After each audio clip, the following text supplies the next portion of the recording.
Welcome to this installation video 3 about how to do an efficient electrical wiring of the IPS-8 air purger. The IPS-8 installation is split into 3 small videos, which includes video 1 showing how to correctly locate, connect and support the IPS-8 in an ammonia plant. Video 2 showing how to correctly lift, fix and connect the IPS-8 to relevant piping. And video 3 showing how to do electrical wiring of the IPS-8. In these videos, we'll give you important installation tips ensuring a safe and reliable system operation. So go ahead and check out the IPS-8 installation video which will meet your needs. In this IPS-8 installation video 3, we will show you warnings related to electrical installation of IPS-8, the IPS-8 electrical specifications, and electrical connection of main power supply.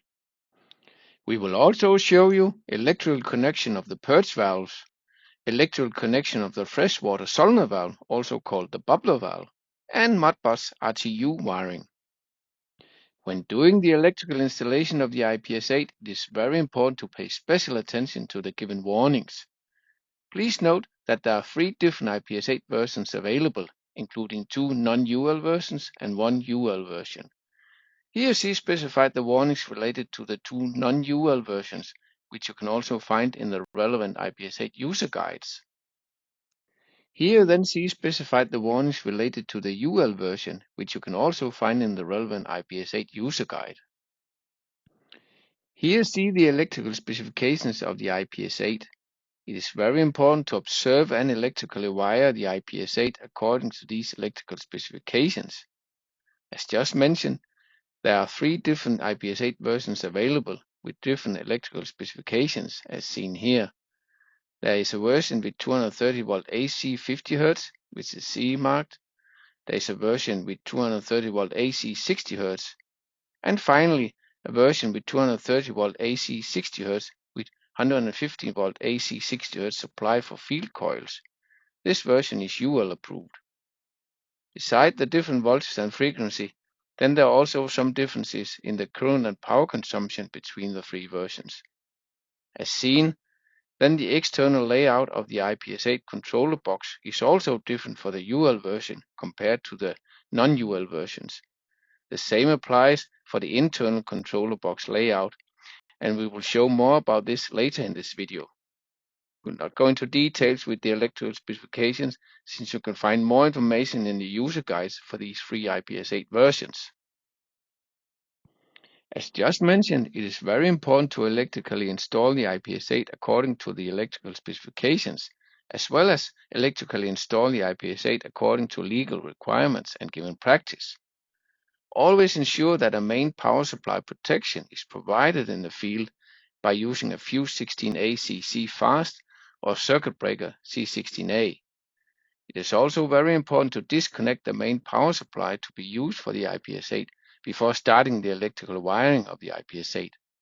Finally, always use correct cables and cable glands. For the UL version, rigid metal conduits, all according to legal requirements and given practice. For the non-UL versions, the cable glands are mounted at the bottom of the IPS-8 controller box.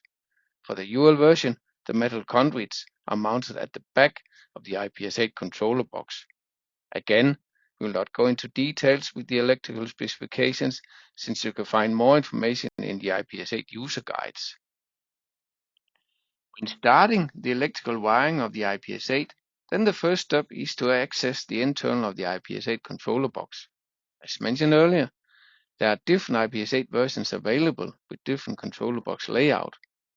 Here you see the controller box of the non-UL versions. To open the controller box, do the following. Ensure that the on-off switch is in off position. Unlock the key lock with the key supplied with the IPS-8 and open the controller box door. You then access the internal of the IPS-8 controller box as shown here with details of the different components and terminals. Please note that all the internal electrical wiring of the controller box is complete from the factory. Only the electrical wiring for the main power supply, the purge and freshwater solenoid valves, and the optional bus communication needs wiring on site. You can find more information about the IPS-8 controller box and internal parts in the IPS8 user guide. Here you see the controller box of the UL version. The door of this controller box has a different layout with 2 key locks. To open the controller box, do the following. Ensure that the on-off switch is in off position. Unlock both key locks with the key supplied with the IPS8 and open the controller box door. You then access the internal of the IPS8 controller box as shown here with details of the different components and terminals. As just mentioned, then all the internal electrical wiring of the control box is complete from the factory. Therefore, as also mentioned, only the electrical wiring for the main power supply, the purge and freshwater solenoid valves, and the optional bus communication needs wiring on site. Again, you can find more information about the IPS8 controller box and internal parts in the IPS8 user guide. As seen earlier from the IPS8 technical specifications, then the IPS8 non-UL version should be electrically connected to a main power supply of 220 to 240 volt AC, either 50 Hz or 60 Hz, depending on the IPS8 version and the given ammonia plant power supply. To electrically connect the power supply to the IPS8, do the following. Push the power cable through a cable gland located at the bottom of the IPS8 controller box. Connect the cable to the main switch terminals of QS1 and XT0 as specified, according to legal requirements and given practice. Tighten the cable gland according to given practice. You can find more information about electrical connection of the IPS8 to main power supply in the IPS8 user guide. As seen earlier from the IPS8 technical specifications, then the IPS8 UL version should be electrically connected to a main power supply of 220 to 240 volt AC 60 Hz. To electrically connect the power supply to the IPS8, do the following. Push the power cable through a metal conduit located at the back of the IPS8 controller box. Connect the cable to the main switch terminals of 10QF0 as specified, according to legal requirements and given practice. Tighten the metal conduit according to given practice. You can find more information about electrical connection of the IPS8 to main power supply in the IPS8 user guide. Here you still see the internal of the IPS8 controller box, in this example the non-UL versions. To electrically connect a given numbers of purge valves to the IPS8, do the following. Push the purge valve cables through the cable glands located at the bottom of the IPS8 controller box. Connect the cables to the terminal numbers on the XT2 terminal block specified here, according to legal requirements and given practice. Tighten the cable glands according to given practice. You can find more information about electrical connection of the IPS8 purge valves in the IPS8 user guide. Here you see the internal of the IPS8 controller box, in this example the UL version. To electrically connect a given numbers of purge valves to the IPS8, do the following. Push the purge valve cables through the metal conduits located at the back of the IPS8 controller box. Connect the cables to the terminal numbers on the terminal block specified here, according to legal requirements and given practice. Tighten the metal conduits according to given practice. You can find more information about electrical connection of the IPS8 purge valves in the IPS8 user guide.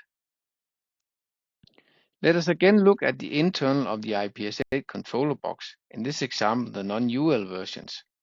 To electrically connect the freshwater solenoid valve, also called the bubbler valve, to the IPS8, do the following. Push the bubbler valve cable through the cable gland located at the bottom of the IPS8 controller box. Connect the cable to the terminal numbers 19 and 20 on the XT2 terminal block specified here, according to legal requirements and given practice. Tighten the cable gland according to given practice. You can find more information about electrical connection of the IPS8 bubbler valve in the IPS8 user guide. Let us then look at the UL version of the internal IPS8 controller box. To electrically connect the bubbler valve to the IPS8, do the following. Push the bubbler valve cable through the metal conduit located at the back of the IPS8 controller box. Connect the cable to an available terminal number on the terminal block specified here, according to legal requirements and given practice. Tighten the metal conduit according to given practice. You can find more information about electrical connection of the IPS8 bubbler valve in the IPS8 user guide. Finally, let us use the internal of the IPS8 controller box to show how to do an IPS8 Modbus RTU wiring. In this example, we show the wiring for the IPS8 non-UL versions. The wiring procedure is the same for the IPS8 UL version. However, the internal controller box layout is different, as mentioned earlier in this video. Electrically connect a RS485 twisted pair cable and ground to the XT4 terminal block according to legal requirements and given practice as specified.